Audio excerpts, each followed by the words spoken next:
ഇന്ന് നമുക്ക് ഫാർമക്കോളജിയിൽ നിന്നുള്ള ഫ്യൂ ക്വസ്റ്റ്യൻ റിവ്യൂ കാണാം. എൻഗ്ലക്സ് ആറിന് പോലെ തന്നെ നോർസെറ്റ് അങ്ങനെയുള്ള എല്ലാ കോമ്പറ്റേറ്റീവ് എക്സാമിനേഷൻ, നോർസെറ്റൊക്കെ എയിംസിലേക്കുള്ള റിക്രൂട്ട്മെൻറ്റ് എക്സാമാണ്. അതുപോലെ റെയിൽവേ, DME, ഹാർട്ട്, പോമെട്രിക്, NHRI പോലുള്ള ഏത് എക്സാമിന് പ്രിപ്പയർ ചെയ്യുന്നവരും ഫാർമക്കോളജിയെക്കുറിച്ചുള്ള ഒരു അറിവുണ്ടായിരിക്കേണ്ടതാണ്.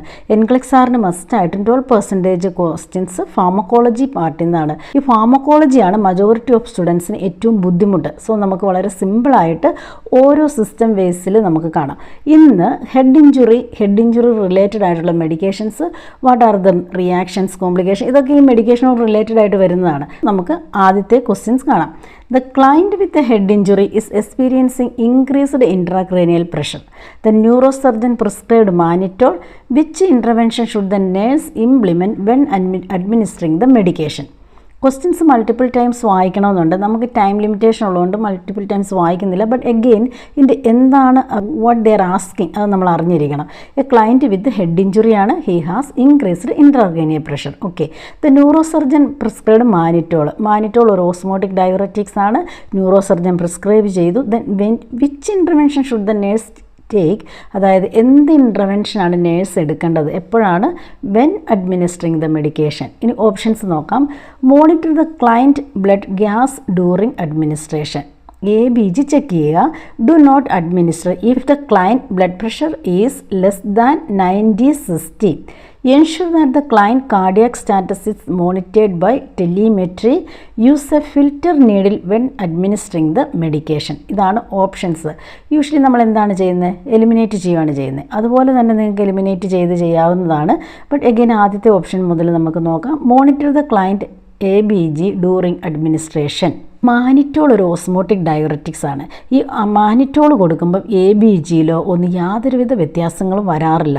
അതുകൊണ്ട് തന്നെ ABG അതിലൊരു ഇമ്പോർട്ടൻ്റ് ആയിട്ടുള്ള കാര്യം അല്ല. Do not administer if the client blood pressure is less than 90/60. 90/60 ഹൈപ്പോ ടെൻഷനാണ്, ഹൈപ്പോ ഒളിമിക് ആയിരിക്കും.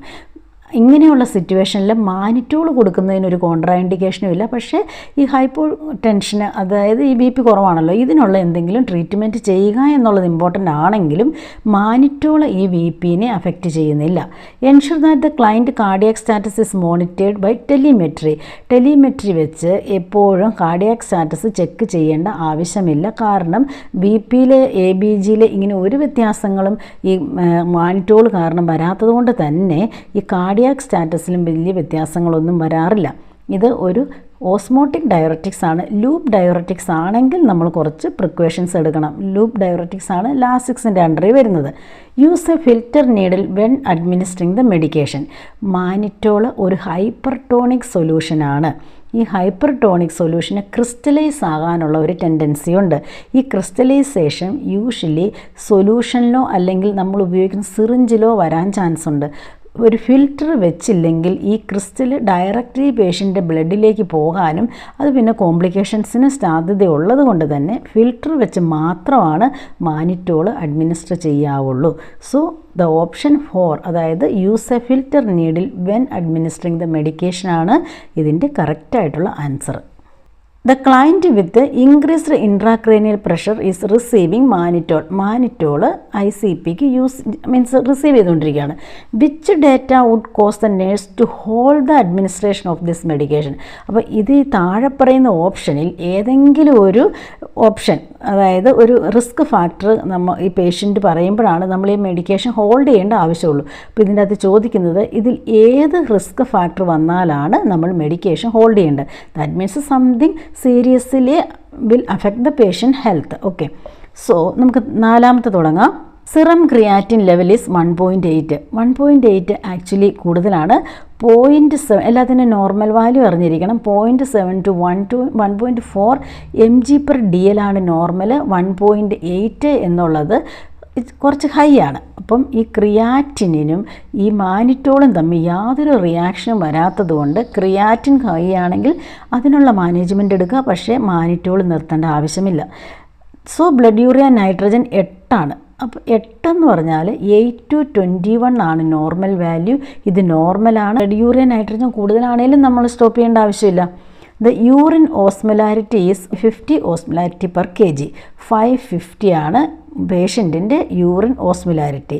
യൂറിൻ ഓസ്മോലാരിറ്റിയുടെ നോർമൽ വാല്യൂ 250 to 900 ആണ്.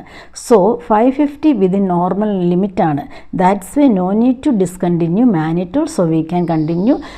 ഈ ഓപ്ഷനും തെറ്റാണ്. അപ്പോൾ ഈ ഒന്നാമത്തെ option the serum osmolarity is 330 osmolarity per kg.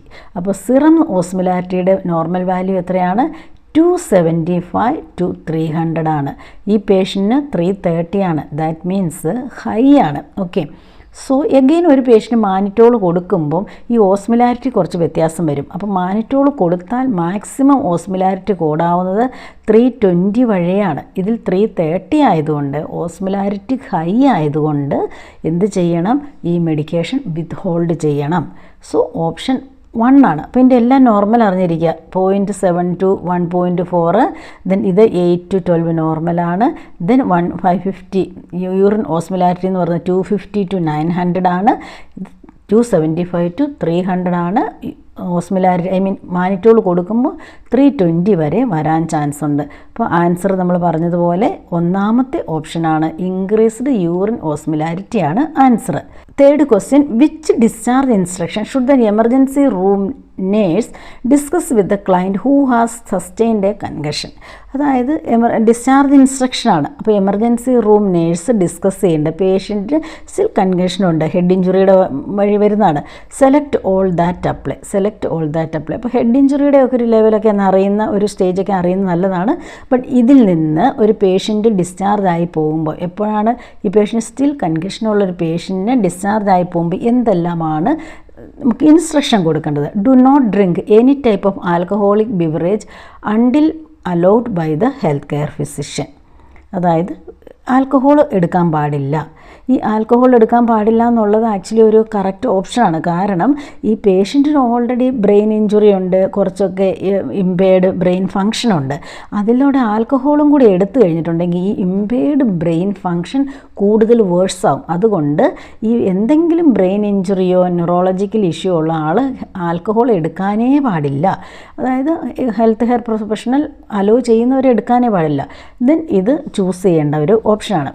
Take 2 acetaminophen up to every 6 hours for a headache. അപ്പോൾ ഈ പേഷ്യൻ്റ് കൺകഷൻ ഉള്ളതുകൊണ്ട് തന്നെ ഹെഡ് ഏക്കിന് ചാൻസ് ഉണ്ട്. അപ്പോൾ ഇവർ പറയുന്നത് 2 പാരസെറ്റമോൾ 6 മണിക്കൂർ ഇടവിട്ട് എടുക്കുക ഫോർ ഹെഡ് ഏക്ക്, അങ്ങനെ പറയുന്നുണ്ട്. ഇത് നമുക്കൊരു ക്വയറി ഇട്ട് വെക്കാം.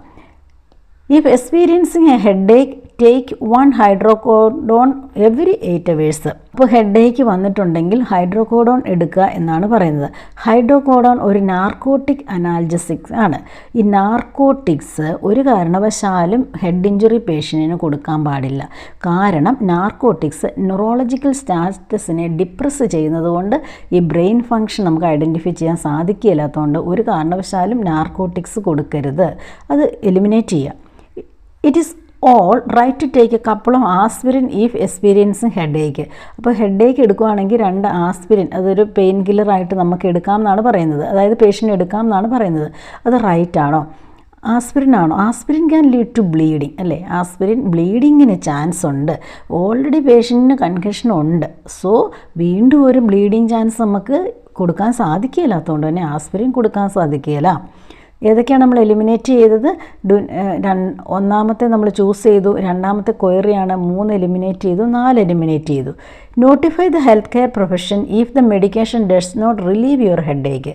അപ്പോൾ ഈ 2 പാരസെറ്റമോൾ എടുത്തിട്ടും ഹെഡ് ഏക്ക് റിലീവ് ചെയ്യുന്നില്ലെങ്കിൽ ഡോക്ടറെ അറിയിക്കുക. ഓഫ് കോഴ്സ് ഡോക്ടറെ ഇൻഫോം ചെയ്യണം. കാരണം ഇൻക്രീസ്ഡ് ഇൻട്രാക്രേനിയൽ പ്രഷർ കാരണമാണ് മെഡിക്കേഷൻ കൊടുത്തിട്ടും മീൻസ് പെയിൻ ഹെഡ് ഏക്ക് കുറയാത്തത്. സോ ഇതിൽ ഓപ്ഷനായിട്ട് വരുന്നതാണ് not drink alcohol. Notify the health care profession if headache not relieved with medication. അങ്ങനെ പറയുമ്പോൾ ഓഫ് കോഴ്സ് മെഡിക്കേഷൻ പേഷ്യൻ്റ് എടുക്കണം. അപ്പോൾ 2. അപ്പോൾ ഏതൊക്കെയാണ് ഓപ്ഷൻ? 1 to 5 ആണ് സെലക്ട് ഓൾ ദാറ്റ് അപ്ലൈ ഇതിൻ്റെ ആൻസറായിട്ട് വരുന്നത്. ഇനി 4മത്തെയാണ് the following client have a head injury. Head ഇഞ്ചുറിയാണ്.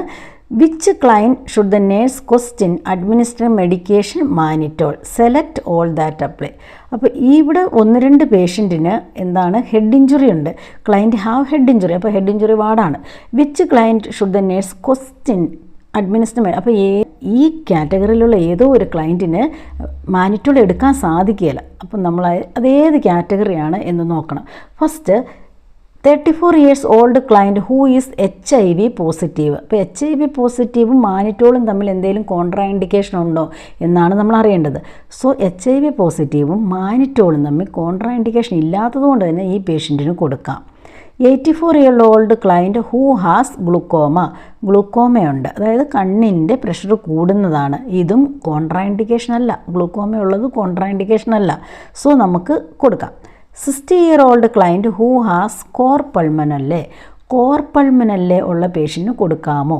Core പൾമനല്ലേ എന്ന് പറഞ്ഞാൽ റൈറ്റ് സൈഡ് ഹാർട്ട് ഫെയിലിയറാണ്. ഇത് യൂഷ്വലി എന്തെങ്കിലും ഒബ്സ്ട്രക്റ്റീവ് പൾമനറി ഡിസീസ് കാരണമൊക്കെ ആയിരിക്കും റൈറ്റ് സൈഡ് കാർഡിയാക് ഫെയിലിയർ വരുന്നത്. അപ്പോൾ കോർ പൾമനല്ലേ ഓർത്ത് വെക്കണം, റൈറ്റ് സൈഡ് കാർഡിയാക് ഫെയിലിയറാണ്. Usually chronic obstructive pulmonary disease കാരണമാകാം റൈറ്റ് സൈഡ് കാർഡിയാക് ഫെയിലിയർ വന്നേക്കുന്നത്. ഈ മാനിറ്റോഡ് വരുമ്പം എന്താണ്, ബ്രെയിനിലുള്ള ഫ്ലൂയിഡെല്ലാം അബ്സോർവ് ചെയ്തെടുക്കും. അതായത് ഓസ്മോട്ടിക് ഡയററ്റിക്സ് എന്ന് പറഞ്ഞാൽ ഹൈപ്പർട്ടോണിക്കാണ്. അപ്പോൾ ഈ ബ്രെയിനിൽ കുറേ ഫ്ലൂയിഡ് എഡിമ ഉണ്ടല്ലോ, അപ്പോഴാണ് നമ്മളിത് കൊടുക്കുന്നത്. അങ്ങനെയാണ് പ്രഷർ കൂടുന്നത്. സോ ഈ മാനിറ്റോള് ബ്രെയിനിലെ ഫ്ലൂയിഡിനെ എല്ലാം അബ്സോർവ് ചെയ്തെടുത്ത് എങ്ങോട്ട് കൊണ്ടുവരും, ബ്ലഡ് വെസൽസിലേക്ക് കൊണ്ടുവരും. ഈ ബ്ലഡ് വെസൽസ് എങ്ങോട്ടാണ് പോകുന്നത്, ഹാർട്ടിലേക്കാണ് പോകുന്നത്. അപ്പോൾ ഈ ഇത്രയും അബ്സോർവ് ചെയ്ത ഫ്ലൂയിഡ് എത്രയുണ്ടെന്ന് നമുക്ക് പറയാൻ പറ്റത്തില്ല, ചിലപ്പോൾ 1 ലിറ്റർ ആകാം, അങ്ങനെയാകാം. ഈ ഫ്ലൂയിഡ് എല്ലാം കൂടെ എങ്ങോട്ട് വരും, ഹാർട്ടിലേക്ക് വരും. ഹാർട്ടിൽ വരുമ്പം അവിടെ ഓവർലോഡ് വരാൻ ചാൻസ് ഉണ്ട്. അപ്പോൾ ഇങ്ങനെ ഒരു ഓവർലോഡ് വന്നാൽ already right side cardiac failure ഉള്ള ഒരു പേഷ്യൻറ്റിന് ഇത്രയും ഫ്ലൂയിഡ് താങ്ങാനുള്ള കപ്പാസിറ്റി ഇല്ലാത്തത് കൊണ്ട് തന്നെ ഈ പേഷ്യൻറ്റിന് സീരിയസ് കാർഡിയാക് കോംപ്ലിക്കേഷൻ, അതായത് കാർഡിയാക് ഫെയിലിയറിലേക്ക് പോകും. അതുകൊണ്ട് ഈ പേഷ്യൻറ്റിന്, അതായത് കോർ പൾമനല്ലേ ഉള്ള ഒരു പേഷ്യൻറ്റിന് ഓസ്മോട്ടിക് ഡയൂററ്റിക്സ് കൊടുക്കാൻ പാടില്ല. മൂന്നാമത്തെ നമ്മൾ ചൂസ് ചെയ്തു. അടുത്തത് the client 16 year old who has cystic fibrosis. Cystic fibrosis എന്ന് പറഞ്ഞിട്ടുണ്ടെങ്കിൽ ഒരു കൺജനേറ്റൽ ഡിസോർഡറാണ്. കുറിച്ച് എക്സ്പ്ലെയിൻ ചെയ്യാൻ സമയമില്ല. അത് ഒരിക്കലും ഒരു ക്യൂർ ചെയ്യാത്ത വളരെ സീരിയസ് ആയിട്ടുള്ള ഒരു ഡിസീസ് കണ്ടീഷനാണ്. ഈ ഡിസീസ് കണ്ടീഷന് പക്ഷേ മാനിറ്റോൾ കൊടുക്കുന്നതുകൊണ്ട് ഇഷ്യൂ ഇല്ല. മാനിറ്റോൾ കൊടുക്കുന്നതുകൊണ്ട് ഇഷ്യൂ ഇല്ലാത്തതുകൊണ്ട് ഈ പേഷ്യന് കൊടുക്കാം, ഈ പേഷ്യന് മെഡിസിൻ കൊടുക്കാം, ഈ പേഷ്യന് മെഡിസിൻ കൊടുക്കാം. 50 ഇയർ ഓൾഡ് ക്ലയൻറ്റ് വിത്ത് കൺജസ്റ്റീവ് കാർഡിയാക് ഫെയിലിയർ. അപ്പോൾ 58 വയസ്സുള്ളൊരു പേഷ്യന് കൺജസ്റ്റീവ് കാർഡിയാക് ഫെയിലിയർ ഉണ്ട്. അങ്ങനെ കൊടുക്കാൻ സാധിക്കുമോ? ഇല്ല. നമ്മൾ ആ കോർ പൾമനല്ലേ പറഞ്ഞതുപോലെ തന്നെയാണ്. ഇത് നിങ്ങൾ അറിഞ്ഞിരിക്കേണ്ടത്, മാനിറ്റോൾ എന്ന് പറഞ്ഞാൽ ബ്രെയിനിലെ ഫ്ലൂയിഡെല്ലാം അബ്സോർവ് ചെയ്തെടുക്കുന്നു, ബ്ലഡിൽ വരുന്നു. ഈ ബ്ലഡ് എവിടെയാണ് പോകുന്നത്, ഹാർട്ടിലേക്കാണ് പോകുന്നത്. അപ്പോൾ കാർഡിയാക്കിൽ ഓൾറെഡി ഫെയിലിയർ ആയിട്ടിരിക്കുമ്പോൾ ഉള്ള ഫ്ലൂയിഡ് എല്ലാം കൂടെ ഹാർട്ടിലേക്ക് വന്നു കഴിഞ്ഞാൽ സർക്കുലേറ്ററി ഓവർലോഡ് വരാൻ ചാൻസ് ഉണ്ട്. അത് പേഷ്യൻ്റെ ഹാർട്ടിന് ഹാൻഡിൽ ചെയ്യാൻ സാധിക്കുകയില്ല. അങ്ങനെ വരുമ്പം എന്ത് ചെയ്യും, പേഷ്യൻറ്റിന് ഭയങ്കരമായിട്ട് കാർഡിയാക് പ്രോബ്ലംസ് വരും. അപ്പോൾ ഇങ്ങനെയുള്ള പേഷ്യൻ്റ് എന്ത് ചെയ്യണം, ഒരു ലൂപ്പ് ഡയററ്റിക്സ് കൂടെയൊക്കെ ഓർഡർ ചെയ്ത് ചില സിറ്റുവേഷനിൽ കൊടുക്കാറുണ്ട്. കാരണം പെട്ടെന്ന് ഫ്ലൂയിഡ് പുറത്തേക്ക് കളയിക്കാൻ വേണ്ടി. അപ്പോൾ ഇവിടെ ഏതെങ്കിലും ഒരു പേഷ്യൻറ്റിന് കാർഡിയാക് ഇഷ്യൂസ്, പൾമിനറി എഡിമ, ഇങ്ങനെയുള്ള പേഷ്യൻറ്റിനൊന്നും നമ്മൾക്ക് മാനിറ്റോൾ കൊടുക്കാൻ സാധിക്കത്തില്ല. അടുത്ത ക്വസ്റ്റ്യൻ ആണ്, a client has an open laceration on the right temporal lobe secondary to been hit on the head with a baseball bat. അപ്പോൾ ഈ തലയിൽ റൈറ്റ് സൈഡിൽ ഇഞ്ചുറി വന്നു, ടെമ്പറൽ ലോബിൻ്റെ അവിടെ. എങ്ങനെയാണ്, ഈ ബാറ്റ് വെച്ച് ഹിറ്റ് ചെയ്താണ്. The emergency department health care physician doctor suture the laceration. അത് എമർജൻസി അത്ര വലിയ ഒന്നുമല്ല, അതുകൊണ്ട് എമർജൻസി ഫിസിഷ്യൻ തന്നെ അത് സ്യൂച്ചർ ചെയ്തു. അതിൻ്റെ CT സ്കാൻ ഈസ് നെഗറ്റീവ്. അപ്പോൾ പേഷ്യൻ്റ് CT സ്കാൻ നെഗറ്റീവാണ്. അപ്പോൾ പേഷ്യൻ്റ് സ്കള്ളിൻ്റെ അകത്തേക്ക് വലിയ ഇഷ്യൂസ് ഒന്നുമില്ല. So which instruction should the nurse discuss with the client. ഇപ്പോൾ CT സ്കാൻ നെഗറ്റീവ് ആയതുകൊണ്ട് തന്നെ എമർജൻസി ഡിപ്പാർട്ട്മെൻറ്റിൽ നിന്ന് പേഷ്യൻ്റ് ഡിസ്ചാർജ് ആയി പോകാം.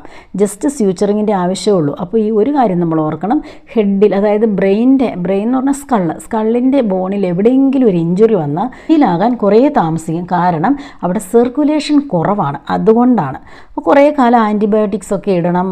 ഈവൻ സ്യൂച്ചറൊക്കെ മീൻസ് ഹെഡിലിട്ടിട്ടുണ്ട്. അത് ആഫ്റ്റർ 14 days ഒക്കെയാണ് യൂഷ്വലി റിമൂവ് ചെയ്യാൻ സാധിക്കുകയുള്ളൂ. അപ്പോൾ നമുക്കിതിൻ്റെ ഓപ്ഷൻസ് നോക്കാം. Do not put anything on the laceration for 72 hours. അതായത് ഈ ലാസറേഷൻ വന്ന സൈറ്റിൽ ഒരു 72 മണിക്കൂർ, അതായത് 3 ദിവസം വരെ ഒരു സാധനം ഇടാൻ പാടില്ല. അതിൻ്റെ അർത്ഥം തന്നെ അത് കഴിഞ്ഞാൽ പിന്നെ എന്തെങ്കിലുമൊക്കെ നമുക്കിടാം അല്ലേ. അത് ഒരു കാരണവശാലും കറക്റ്റ് ഓപ്ഷൻ അല്ല. Which instruction should the nurse discuss with the client എന്ന് പറഞ്ഞാൽ പേഷ്യൻ്റ് ചെയ്യേണ്ട കാര്യങ്ങളാണ്. അപ്പോൾ ഇവിടെ ഇടരുത് 72 hours എന്ന് പറഞ്ഞാൽ ഇൻഡയറക്റ്റ്ലി അത് കഴിഞ്ഞ് ചെയ്യാമെന്നൊരു മീനിങ് വരുന്നുണ്ട്. അതുകൊണ്ട് തന്നെ ഇതൊരു ആൻസർ ഇത് നമുക്ക് പറയാൻ സാധിക്കില്ല. Use hydrocortisone cream 0.5% on the laceration. അതായത് പേഷ്യൻറ്റിൻ്റെ ആ സ്യൂച്ചർ ഇട്ട സ്ഥലത്ത് ഹൈഡ്രോകോർട്ടിസോൺ ഇതൊരു ആൻറ്റി ഇൻഫ്ലമേറ്ററി മെഡിക്കേഷനാണ്. ഒരു കാരണവശാലും ആൻറ്റി ഇൻഫ്ലമേറ്ററി അവിടെ അപ്ലൈ ചെയ്യേണ്ട ആവശ്യമില്ല. ആൻറ്റിബയോട്ടിക്സ് അപ്ലൈ ചെയ്യാം കേട്ടോ. സോ എലിമിനേറ്റ് ചെയ്യുക. Clean the area with alcohol 3 times a day. 3 പ്രാവശ്യം ആൽക്കഹോൾ വെച്ച്. Alcohol first of all very painful ആണ്. That's why we can't use alcohol. അതുകൊണ്ട് ആൽക്കഹോൾ വെച്ചല്ല ക്ലീൻ ചെയ്യുന്നത്. ചിലപ്പോൾ നമ്മുടെ ഹോസ്പിറ്റൽ പ്രാക്ടീസ് ആൽക്കഹോൾ വെച്ചായിരിക്കും, പക്ഷേ ആൽക്കഹോൾ വെച്ചല്ല, ക്ലോർഹെക്സിഡിൻ വെച്ച് ചെയ്യാം.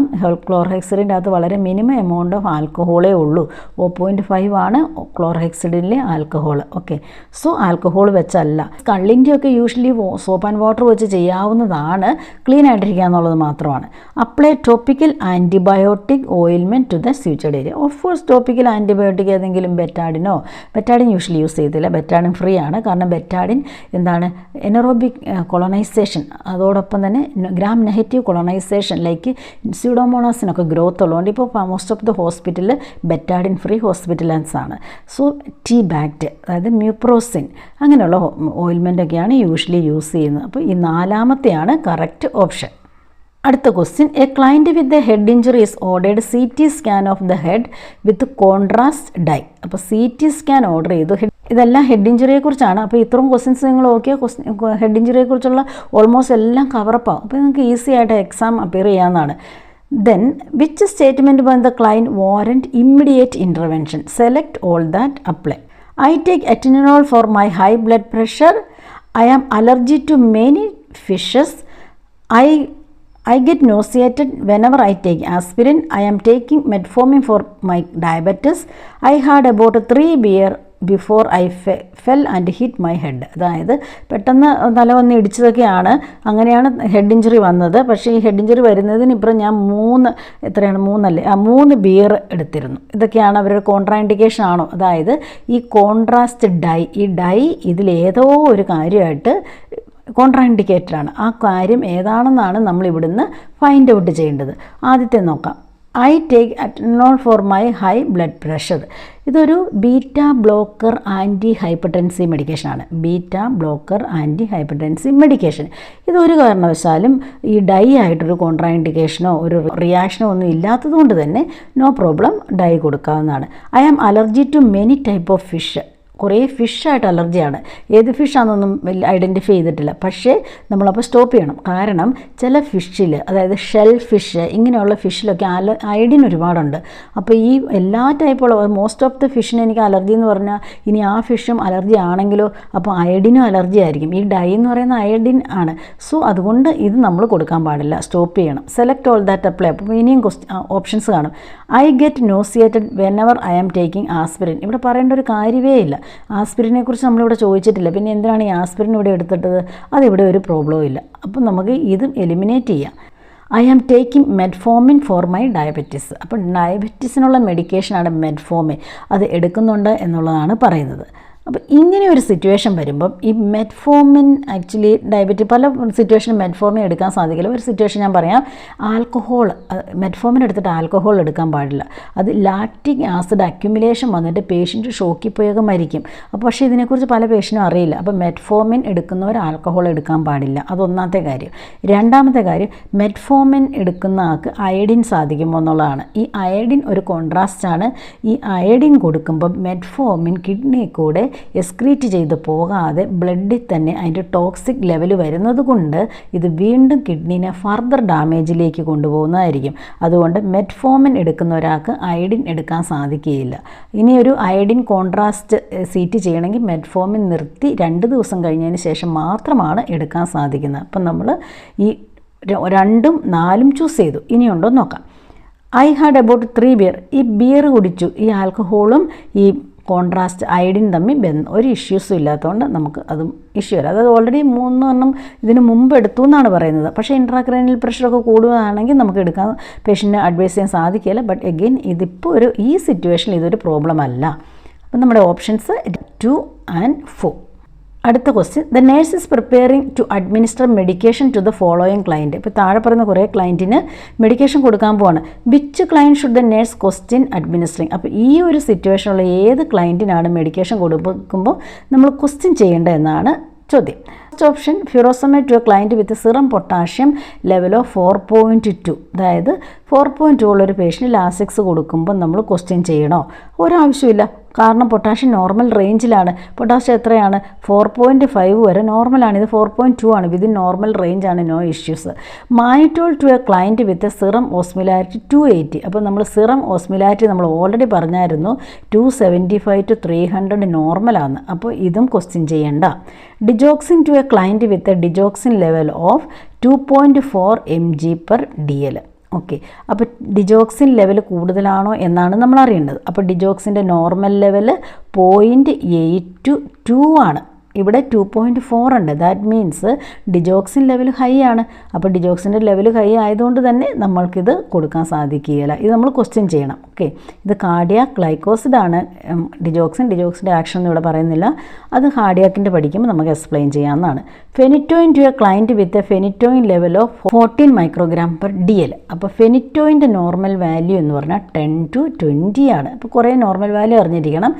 10 to 20 μg/dl ആണ്. ഇവിടെ 14 ആണ്. വിതിൻ നോർമൽ റേഞ്ച് ആണ്, കൊടുക്കാവുന്നതാണ്. സോ ഓഫ് കോഴ്സ് നമുക്ക് മൂന്നാമത്തെ ഓപ്ഷൻ ഡിജോക്സിൻ ലെവൽ 0.8 to 2.0 ആണ്. That's why we have to stop the medication. Otherwise we have to ask question the prescription of digoxin. The client with head injury is admitted to the intensive care unit. Which healthcare physician's medication order should the nurse question? അപ്പോൾ ഇതൊക്കെ ഈ മെഡിസിനായിട്ട് contra ഇൻഡിക്കേഷനോ adverse റിയാക്ഷനോ ഉള്ള ഏതൊക്കെയോ ഇതിൻ്റെ അകത്ത് വരുന്നുണ്ട്. അതാണ്. അപ്പം സെലക്ട് ഓൾ ദാറ്റ് അപ്ലൈ. ഇതിൻ്റെ അകത്ത് കുറച്ച് മെഡിക്കേഷൻസിനെ കുറിച്ചാണ് പറഞ്ഞിരിക്കുന്നത്. ഇതിലേത് മെഡിസിൻ കൊടുക്കാനാണ് സാധിക്കുകയില്ലാത്ത അത്രയും നമ്മൾ അറിഞ്ഞാൽ മതി. Morphine, mannitol, then methyl prednisolone, phenytoin, oxygen. അപ്പോൾ സെലക്ട് ഓൾ ദാറ്റ് അപ്ലൈ ആട്ടോ. First morphine. നമ്മൾ പറഞ്ഞു ഹെഡ് ഇഞ്ചുറി ഉള്ളൊരു പേഷ്യൻറ്റിന് ഒരിക്കലും നാർക്കോട്ടിക്സ് കൊടുക്കാൻ പാടില്ല, ആൽക്കഹോൾ കൊടുക്കാൻ പാടില്ല, ഇങ്ങനെയൊക്കെ. എന്തിനാകൊണ്ടാണ്? നാർക്കോട്ടിക്സ് കൊടുത്താൽ already brain function already compromised ആണ്. ഇതിൻ്റെ കൂടെ ഈ മോർഫിനും കൂടെ കൊടുത്താൽ സെൻട്രൽ നെർവസ് സിസ്റ്റം ഡിപ്രഷൻ വരുന്നത് കൊണ്ട് തന്നെ ഇത് വീണ്ടും ഒത്തിരി അഡ്വേഴ്സ് റിയാക്ഷനിലേക്ക് പോകുന്നതായിരിക്കും. അപ്പോൾ അത് മാത്രമല്ല, പേഷ്യൻ്റ് ഇൻട്രാക്രേനിയൽ പ്രഷർ കൂടും. അപ്പോൾ അതായത് ഇങ്ങനെയുള്ള സിറ്റുവേഷൻ കൂടാൻ ചാൻസ് ഉണ്ട്. അപ്പോൾ പേഷ്യൻ്റ് നാർക്കോട്ടിക്സ് കൊടുത്തേക്കുവാണെങ്കിൽ ഇൻട്രാക്രേനിയൽ പ്രഷർ കൂടുന്നതിൻ്റെ യാതൊരു സൈൻസ് ഓഫ് സിംറ്റം പുറത്തേക്ക് കാണിക്കുകയില്ല. അപ്പോൾ നമുക്ക് പെട്ടെന്ന് ഐഡൻറ്റിഫൈ ചെയ്യാനും സാധിക്കില്ലാത്തതുകൊണ്ട് നാർക്കോട്ടിക്സ് അഡ്മിനിസ്റ്റർ ചെയ്യാൻ പാടില്ല. മാനിറ്റോൾ ഓഫ് കോഴ്സ് കൊടുക്കാവുന്ന മെഡിസിനാണ് മെഥൈൽ പ്രെഡ്നിസോലോൺ. ഇത് ഒരു സ്റ്റെറോയിഡാണ്. മെഥൈൽ പ്രെഡ്നിസോലോൺ യൂഷ്വലി അതൊരു ആൻറ്റി ഇൻഫ്ലമേറ്ററി കോർട്ടിക്കോസ്റ്റെറോയിഡാണ്. ഇങ്ങനെ ഈ ഹെഡ് ഇഞ്ചുറി വന്ന പേഷ്യൻറ്റിന് മെഥൈൽ പ്രെഡ്നിസോലോൺ വെച്ച് കൊടുത്തിട്ടുണ്ടെങ്കിൽ അവരുടെ ഡെത്ത് റേറ്റ് 20% ഇൻക്രീസ് ആകും. എത്രയാണ്? വിതിൻ 2 വീക്സിൽ. ഇത് സ്റ്റഡിയാണ്, റിസർച്ചാണ്. ഓക്കെ, വിതിൻ 2 വീക്സിൽ ഒരു 20% ഡെത്ത്. ദാറ്റ് മീൻസ് ഈ മെഥൈൽ പ്രെഡ്നിസോലോൺ കൊടുക്കാത്ത പേഷ്യൻറ്റിനേക്കാളും ഈ 20% ഡെത്ത് നിരക്ക് കൂടുന്നത് ഈ മെഡിസിൻ സ്വീകരിച്ച പേഷ്യൻ്റാണ്. അതും വിതിൻ 2 വീക്സിൽ. That's why we can't give any anti inflammatory corticosteroid in this situation. നമ്മൾ ഇത് കൊടുക്കാൻ പാടില്ല, മോർഫിൻ കൊടുക്കാൻ പാടില്ല എന്ന് പറഞ്ഞു. ഫെനിറ്റോയിൻ ഇത് കൺവൽഷന് വേണ്ടി കൊടുക്കുന്നതാണ്. ഫെനിറ്റോയിൻ നോ ഇഷ്യൂസ്, കൊടുക്കാവുന്നതാണ്. ഇത് സെൻട്രൽ നെർവസ് സിസ്റ്റം ഡിപ്രഷനിലൊന്നും പോകത്തില്ല. ഓക്സിജൻ, ഓഫ് കോഴ്സ് ഓക്സിജൻ കൊടുക്കാൻ നോ ഇഷ്യൂസ്. ഓക്സിജൻ ഒരു ഡ്രഗിൻ്റെ അണ്ടറിലാട്ടോ വരുന്നത്. അതുകൊണ്ടാണ് ഓക്സിജൻ ഇവിടെ കൊടുത്തിരിക്കുന്നത്. ഇനി 9ാമത്തെ question, client with increased intracranial pressure is receiving mannitol. Okay, which instruction should the nurse implement to evaluate the effectiveness of medication? പേഷ്യൻറ്റിന് ഇൻട്രാക്രേനിയൽ പ്രഷറാണ്, സോ മാനിറ്റോൾ കൊടുത്തു. ഇതിൽ ഏതാണ് നമുക്ക് പേഷ്യൻറ്റിൻ്റെ മെഡിക്കേഷൻ ഇഫക്റ്റീവ് ആണ് എന്നുള്ളതിനുള്ള ഇൻഡിക്കേഷൻസ്? ഇതാണ് ഇതിൽ നിന്ന് സെലക്ട് ചെയ്യേണ്ടത്. ഒരെണ്ണേ സെലക്ട് ചെയ്യാനുള്ളൂ. അപ്പോൾ പോസിറ്റീവായിട്ടുള്ള എടുക്കണം. Monitor the client vital signs. ക്ലയൻറ്റിൻ്റെ വൈറ്റൽ സയൻസ് മോണിറ്റർ ചെയ്താൽ ഈ മെഡിക്കേഷൻ ഇഫക്റ്റീവ് ആണെന്ന് നമുക്ക് അറിയാൻ പറ്റത്തില്ല. ഇല്ലല്ലോ. പേഷ്യൻ്റ് ഒരു ജനറൽ സ്റ്റാറ്റസേ അറിയാൻ സാധിക്കുകയുള്ളൂ. അപ്പോൾ അത് എലിമിനേറ്റ് ചെയ്യുക. Maintain strict intake output. Maintain strict intake output വെച്ചാൽ പേഷ്യൻ്റ് ഹൈഡ്രേഷൻ സ്റ്റാറ്റസ് ആണ് അറിയുന്നത്, ഇഫക്റ്റീവ്നെസ് അല്ല. സോ അതും എലിമിനേറ്റ് ചെയ്യുക. മൂന്നാമത്തെ assess client neurological status. Okay, intracranial pressure ഉള്ള പേഷ്യൻ്റെ ന്യൂറോളജിക്കൽ സ്റ്റാറ്റസ് ഇമ്പ്രൂവ് ആവും. അതാണ് നമ്മൾ ഈ മെഡിക്കേഷൻ മാനിറ്റോൾ കൊടുക്കുമ്പോഴത്തേക്ക് ഈ പേഷ്യൻ്റെ ന്യൂറോളജിക്കൽ സ്റ്റാറ്റസ് അതായത് ഇമ്പ്രൂവ് ആവും. അതാണ് അതിൻ്റെ ഒരു എഫക്റ്റീവ്നെസ്. ഇതാണ് answer. Check the client serum osmolarity level. Osmolarity level ചെയ്യുന്നത് എന്തിനാണെന്ന് വെച്ചിട്ടുണ്ടെങ്കിൽ ഇതിൻ്റെ ലെവൽ ബ്ലഡിൽ കൂടുതലാണോ എന്നറിയാനാണ്. ലെവൽ ബ്ലഡിൽ കൂടിയോ കൂടിയില്ലയോ എന്നറിച്ച് എഫക്റ്റീവ്നെസ് വരണം എന്ന നിർബന്ധമില്ല. എഫക്റ്റീവ്നെസ് എന്ന് പറഞ്ഞാൽ എന്ത് ഡിസീസാണോ, അതായത് ഇൻക്രീസ്ഡ് ഇൻട്രാക്രേനിയൽ പ്രഷറാണ്, അത് കുറയുക. അതാണ് നമുക്ക് വേണ്ടത്. അതിൻ്റെ ആൻസർ ഏതാണ്? ഇൻക്രീസ് ദ ന്യൂറോളജിക്കൽ സ്റ്റാറ്റസ് ആണ്. അതായത് assess the neurological status. If neurological status is getting better means the mannitol is effective. Okay, so that's option is third. A client has increased intracranial pressure and the health care provider order a bolus of 0.5 gram per kg IV 25% osmotic diuretic solution. Okay. The client weight 165 pound. How much medication should the nurse administer to the client? ഈ ക്വസ്റ്റിൻ്റെ അത് കാൽക്കുലേഷനാണ്. ഈ ക്വസ്റ്റിൻ്റെ അത് എന്താണ്? Client has increased intracranial pressure, അതിനുള്ള മെഡിക്കേഷനാണ്. Bolus of 0.5 gram. എപ്പോഴും ഇത് മാനിറ്റോളാണ് കേട്ടോ. 25% osmotic diuretic solution എന്ന് പറഞ്ഞാൽ അത് മാനിറ്റോളാണ്. ഓക്കെ, മാനിറ്റോൾ ബോളസ് കൊടുക്കണം. എത്രയാണ്? 0.5 gram ആണ്. എപ്പോഴും mg അല്ല, ഗ്രാമിലാണ് നമ്മൾ കൊടുക്കുന്നത്. Gram per K G. അപ്പോൾ പേഷ്യൻറ്റിൻ്റെ വെയിറ്റ് അനുസരിച്ച് നമുക്ക് കൊടുക്കണം. ഓക്കെ, ഇതിന് എത്ര കൊടുക്കണമെന്നാണ്. ക്ലയൻറ്റ് വെയിറ്റ് എത്രയാണ്? 165 പൗണ്ടാണ്. അപ്പോൾ ഇത് അറിയാൻ വേണ്ടി മെഡിക്കേഷൻ ഇൻറ്റു വെയിറ്റ്, അതായത് നമ്മൾ പെർ കെ ജി എന്ന് പറഞ്ഞുകൊണ്ടാണ് വെയിറ്റ് എത്രയാണോ, വെയിറ്റ് എത്രയാണ്? 165 പൗണ്ടാണ്. 165 പൗണ്ട് ഇട്ട് നമുക്കത്ര യൂസ്ഡ് അല്ലാത്തതുകൊണ്ട് നമ്മൾ ആദ്യം എന്ത് ചെയ്യണം? ഈ 165 പൗണ്ടിനെ കെ ജി ആക്കണം. 165 പൗണ്ടിനെ കെ ജി ആക്കാൻ വേണ്ടി എത്രയാണ്? Divided by 2.2. ഇങ്ങനെയാണ് 2.2 ഇടുക. 2.2 ഇട്ട് നോക്കിയേ, കാൽക്കുലേറ്റ് ചെയ്താൽ മതി. ഒരു മിനിറ്റ്, കാൽക്കുലേറ്റ് ചെയ്താൽ 75 kg കിട്ടും. അതായത് പേഷ്യൻ്റെ വെയിറ്റ് എത്രയാണ്? 75 kg. ഇനി 75 kg ഇൻറ്റു 0.5. അപ്പോൾ 75 kg ഇൻറ്റു 0.5 37.5 ഇടണം. ഇങ്ങനെ നമുക്ക് 4443 എന്നൊക്കെ പറഞ്ഞാൽ കിട്ടുമായിരിക്കും. പക്ഷേ അതൊരു റൗണ്ട് ഫിഗർ ആയിട്ട് 37.5 എന്ന് ഇടുക. അപ്പോൾ ആൻസർ ഈസ് 37.5. അപ്പോൾ ഇതിൻ്റെ കാൽക്കുലേഷൻ എങ്ങനെയാണ് വരുന്നത്? 0.5 gram per kg. എന്ന് ഇവിടെ എഴുതിയിട്ടുണ്ട്, അതിന് പകരം 75. അതാണ് ആൻസർ. അങ്ങനെയാണ് നമുക്ക് 37.5 എന്ന് കിട്ടിയത്. ഓഫ് കോഴ്സ് എന്താണ്? എപ്പോഴും പൗണ്ടിനെ കെ ജി ആക്കുക. പൗണ്ടിനെ കെ ജി ആക്കാൻ ഡിവൈഡഡ് ബൈ 2.2. അപ്പോൾ നമുക്ക് കെ ജി കിട്ടുന്നതായിരിക്കും. ഇങ്ങനെയാണ് പൗണ്ടിനെ കെ ജി ആക്കുന്നത്. ഇങ്ങനെ യൂറോപ്യൻ കൺട്രീസിലൊക്കെ അവർ ഏറ്റവും കൂടുതൽ യൂസ് ചെയ്യുന്നത് പൗണ്ടാണ്. പറഞ്ഞ എല്ലാ ക്വസ്റ്റ്യൻസും ഹെഡ് ഇഞ്ചുറി റിലേറ്റഡ് ആയിട്ട്. ഹെഡ് ഇഞ്ചുറിക്ക് കൊടുക്കുന്ന ഏറ്റവും കോമൺ ആയിട്ടുള്ള മെഡിസിനാണ്, അതായത് ഇൻട്രാക്രേനിയൽ പ്രഷർ ഓഫ് കോഴ്സ് കൂടുമല്ലോ, മാനിറ്റോൾ. അപ്പോൾ മാനിറ്റോൾ റിലേറ്റഡ് ആയിട്ടുള്ള എല്ലാ കാര്യങ്ങളും നമ്മൾ കവറപ്പായി. ഇങ്ങനെ ഫർദർ ക്ലാസ്സസ് ഒക്കെ നിങ്ങൾക്ക് വേണമെങ്കിൽ നിങ്ങൾ സബ്സ്ക്രൈബ് ചെയ്യുക. അപ്പോൾ ഞാൻ കൂടുതൽ ഫാർമക്കോളജിയുടെ ക്വസ്റ്റ്യൻസ് അപ്ലോഡ് ചെയ്യുന്നതായിരിക്കും.